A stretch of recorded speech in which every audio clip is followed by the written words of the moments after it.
Good evening. I'm Dan Fitzpatrick, StockMarketMentor.com, and I want to review my Salesforce trade idea from last night. I had suggested, Salesforce, they reported earnings. The first move was down. It's typically the wrong move.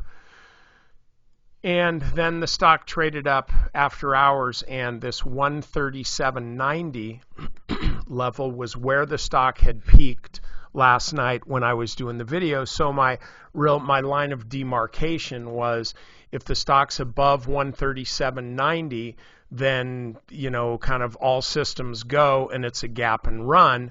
If it falls below that level, then it's probably something that you wanted to short, and I suggested waiting for it.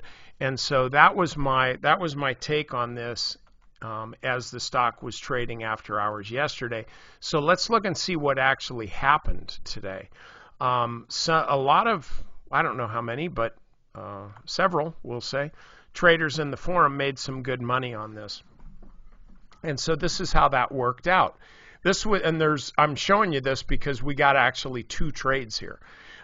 So the stock gapped up.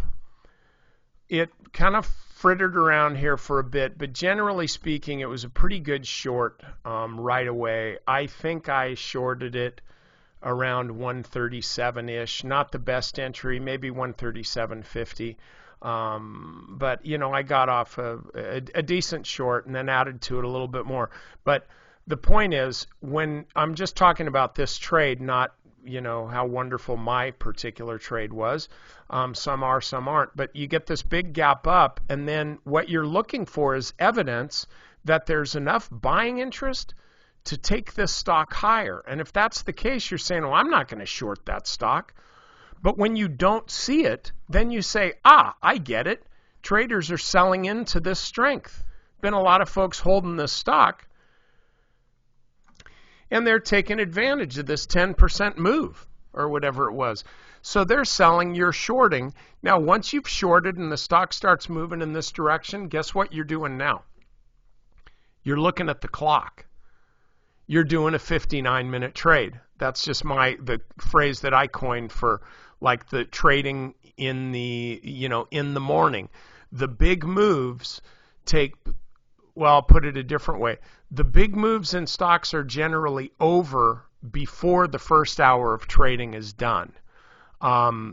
It's not like they're going to magically end at 10:30, but they generally don't end at 10:40 or 11 o'clock. They'll generally end at 10:30, 10:20, 10 o'clock, maybe 9:50. I don't know. But what I'm saying is your window for making a trade in the morning is literally the first hour of the day.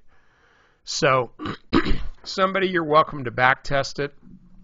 Look at a stock that gaps up 10% at the open, short the stock at the open, close it promptly at 10:30 the same day. What kind of results does that net you? My bet is you'd probably get some pretty good results. So this is how you're trading the stock. You short it into the opening rotation, and then you cover it on the clock before 10:30. But then you don't just walk away from the stock. You go ahead and see how the stock's trading here. And maybe what you do is you set an alert, like after the first move down, this move up here to 134.87.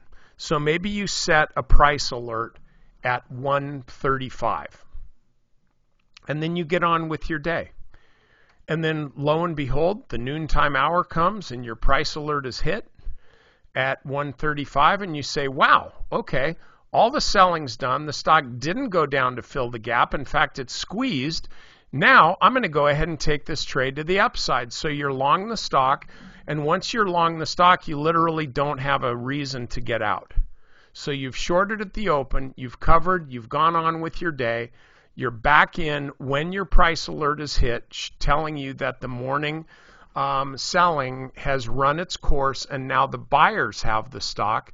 And then you just hang on to the stock and you're up a few percent, and that's all she wrote. Now, for tomorrow, I would say this: if the stock moves up to a new high, like let's say it moves up to 41 bucks or so, This stock's probably going significantly higher because it's kind of a hammer pattern now. Typically, you look for hammers that are way down here.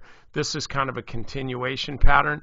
If this stock moves above 141, I think you could buy it for another trend to the upside. So, okay, that's it for this video. I'll see you guys next time.